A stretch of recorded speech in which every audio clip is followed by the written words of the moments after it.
हरितालिका तीज से संबंधित अगर आपके कई प्रश्न हैं, जैसे हरितालिका तीज को क्यों किया जाता है, इसे हरितालिका तीज कहने का कारण क्या है, महाशिवरात्रि और हरितालिका तीज में क्या अंतर होता है, हरितालिका तीज को क्या केवल सुहागिन महिलाओं द्वारा किया जाता है, हरितालिका तीज को करने से क्या फ़ायदा होता है और हरितालिका तीज को सर्वप्रथम किसने किया था। अगर ऐसे ही कई प्रश्न आपके मन में घूम रहे हैं तो आज इस वीडियो में इन सभी प्रश्नों का उत्तर मिलने वाला है।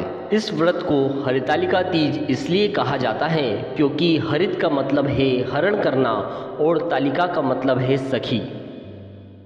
सखियों से संबंधित यहाँ पर एक कथा है, इसलिए इसे हरितालिका तीज कहा जाता है। कई लोगों के मन में यह प्रश्न भी उठता है कि अगर माता पार्वती का विवाह भगवान शिव शंकर से शिवरात्रि के दिन हुआ था तो फिर हरितालिका तीज का त्यौहार क्यों मनाया जाता है। हरियाली तीज की ही तरह यह व्रत माता पार्वती को समर्पित है। इस दिन देवों के देव महादेव और माता पार्वती की विशेष पूजा की जाती है। लेकिन क्या आप हरितालिका तीज की कहानी जानते हैं? अगर नहीं तो चलते हैं इस कहानी की ओर। हरितालिका तीज का व्रत मुख्य रूप से शिवजी और माता पार्वती की पूजा के लिए सुहागिन महिलाओं द्वारा किया जाता है। यह व्रत कठिन व्रतों में से एक माना गया है क्योंकि इस व्रत को निर्जला रखने का विधान है। सुहागन महिलाओं के लिए यह व्रत करना शुभ माना जाता है। ऐसा कहा जाता है कि इस व्रत को करने से वैवाहिक जीवन खुशहाल बना रहता है। हरितालिका तीज की पूजा सुबह के समय करना उचित माना गया है, इसीलिए इस दिन सुबह जल्दी उठकर स्नान आदि से निवृत्त हो जाएं। इसके बाद हाथ में जल लेकर निर्जला व्रत करने का संकल्प लें। यदि ऐसा करना आपके लिए संभव नहीं है तो आप फलाहार भी कर सकते हैं।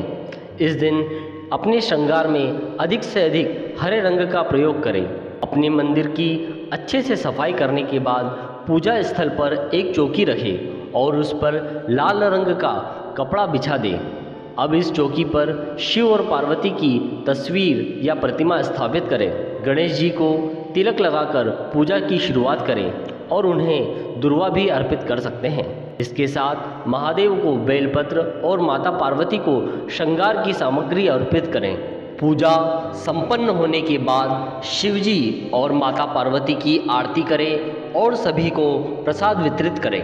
हरितालिका तीज व्रत कथा के मुताबिक देवी पार्वती ने मन ही मन भगवान शिव को अपना पति स्वीकार कर लिया था और उनकी तपस्या में लीन ही रहती थी। यह देखकर पार्वती की सहेलियों ने उन्हें गहरे जंगलों में ले गई।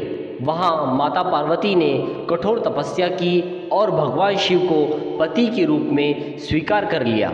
इस व्रत को हरितालिका तीज इसलिए कहा जाता है क्योंकि हरित का मतलब है हरण करना और तालिका का मतलब है सखी। मान्यता है इस दिन भाद्रपद शुक्ल पक्ष की तृतीया तिथि के दिन हस्त नक्षत्र में माता पार्वती ने मिट्टी से शिवलिंग बनाया और रात्रि को जागरण किया। माना जाता है कि इस व्रत को करने से सुहागिन महिलाओं को अखंड सौभाग्य और सुखी वैवाहिक जीवन का आशीर्वाद मिलता है। ऐसा नहीं है कि कुंवारी महिलाओं को इस व्रत को नहीं करना चाहिए। कुंवारी लड़कियां मनचाहा वर पाने के लिए निर्जला व्रत रखती हैं। इस व्रत में महिलाएं माँ गौरी और शिवजी की पूजा करती हैं। व्रत कथा सुनने से पूजा का पूरा फल मिलता है। तो चले अब हम इस कथा का पूरा श्रवण करते हैं। शिव पुराण के अनुसार भगवान शिव और माता पार्वती का पुनर्मिलन हुआ था। दोस्तों, एक बार भोलेनाथ ने माता पार्वती को उनके पुनर्जन्म की बात याद दिलाने के लिए तीज की कथा सुनाई थी। भगवान शिव ने कथा सुनाते हुए पार्वती से कहा, आप मुझे पति के रूप में पाना चाहती थी, जिसके लिए आपने हिमालय पर्वत पर कठोर तप किया था। इसे देखकर तुम्हारे पिता बेहद दुखी थे। एक बार भगवान विष्णु के कहने पर देवर्षि नारद तुम्हारे घर गए और उन्होंने तुम्हारे पिता से कहा कि विष्णु भगवान आपकी पुत्री से विवाह करना चाहते हैं। आपकी क्या राय है? यह सुनकर पर्वतराज बेहद खुश हुए और वह अपनी पुत्री का विष्णु के साथ विवाह करने के लिए तैयार हो गए। यह समाचार नारद जी ने विष्णु भगवान को दिया, लेकिन जब यह बात तुम्हें पता चली तो आप बेहद नाराज हो गई।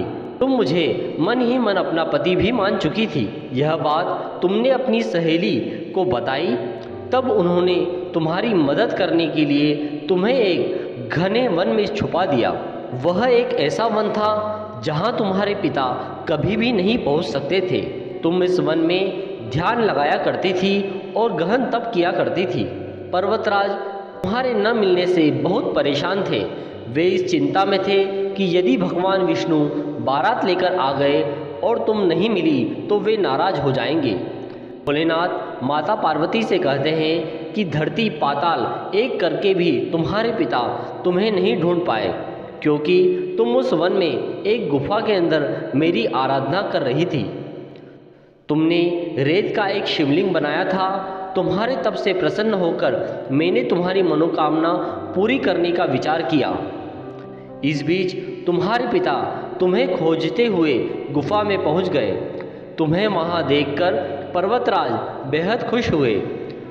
तुमने अपने पिता से कहा कि तुमने मुझे अपना वर चुना है और इसके लिए गहन तप भी किया है, और आज यह तप सफल भी हो गया है। भोलेनाथ ने मेरा वरण कर लिया है। अगर आप मेरा विवाह शिवजी से कराने के लिए तैयार हैं तो मैं आपके साथ चलूँगी। यह सुनकर पर्वतराज तुम्हारा विवाह मुझसे करने के लिए तैयार हो गए। इसके बाद उन्होंने विधि विधान से हमारा विवाह संपन्न कराया। हे पार्वती, जिस तरह तुमने यह मेरा कठोर व्रत किया और हमारा विवाह हुआ, इस तरह कोई भी महिला या कुंवारी लड़की हरतालिका तीज का व्रत पूरी श्रद्धा और निष्ठा से करेगी तो मैं उसे मनवांछित वर प्रदान करूंगा और अखंड सौभाग्य का वरदान भी दूंगा। चलिए अब हम महिलाओं से भी उनके विचार जान लेते हैं। हमारा भारत देश त्योहारों का देश रहा है, वह संस्कृति का केंद्र रहा है। इसी के अंतर्गत हरतालिका तीज व्रत भी आता है। इस व्रत को हम 16 श्रृंगार कर कर पूजन करती हैं।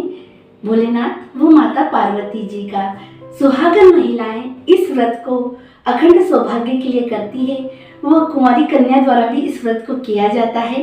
कुंवारी कन्या इस व्रत को मनचाहा वर पाने के लिए करती है और सभी सुहागनें अपने सुहाग की लंबी आयु के लिए व्रत करती है। भगवान भोलेनाथ व माता पार्वती सभी का सुहाग अमर रखे व कुंवारी कन्या को मनचाहा वर दे। जय शिव शंकर, जय उमा महेश्वर। हे भोलेनाथ, कहानी को सुनते कहते हुंकार भरते सब पर कृपा करें। इस दिन महिलाएं अपने पति की लंबी उम्र और अखंड सौभाग्य के लिए माता पार्वती और भोलेनाथ की पूजा करती है। जय भोलेनाथ, जय हो माता पार्वती की।